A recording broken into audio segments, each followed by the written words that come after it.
Now, though, we catch up with last year's nearly men in Argentina, Elfyn Evans and co-driver Dan Barritt. The Brits came within a whisker of a maiden win here last year, emerging from that disappointment stronger. We had a lot of stuff going on behind the scenes, issues with the brakes of the car, and the stress was massive. So you didn't really have time to think or plan anything. It was just simply grab hold of the thing and drive it as fast as we could. You know, in reality, the mistakes had been done the day before, so it's easy now to look back and, you know, learn from those mistakes. But at the time, it was pretty stressful. Yeah, no, it was. But I think probably ultimately we came out with the experience, you know, being in a stronger place. I think it was probably a lot less stressful the times after because of what we'd learnt in Argentina, even though on the day it didn't really go our way and we ultimately didn't win the rally. But I think when we got to Finland and GB, when we're in similar kind of situations, it just were probably a lot more calmer.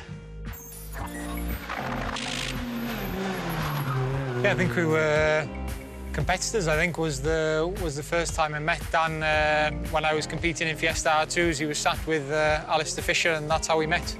There was like big competition between us both, and I think we just got to know each other because we were all British doing the same, you know, doing the same championship, and I think it just all led on from there. When I found out that he needed somebody, and you know, it just all fitted into place really. Worked out quite well. Seems to be gone not so bad so far.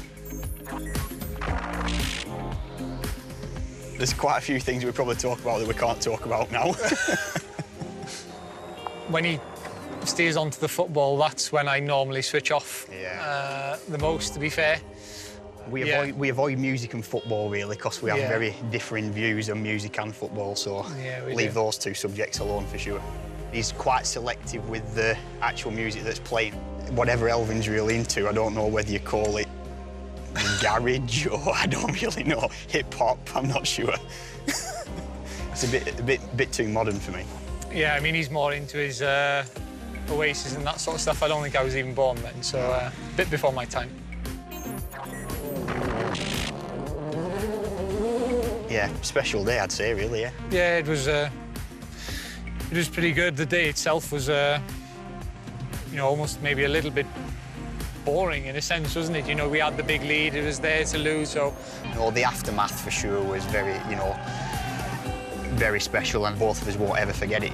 You want to recreate that feeling again, you know, and we're kind of desperate, really, probably now to kind of get back on the horse, so to speak, and get another good result, really, to try and recreate that feeling that we probably both crave.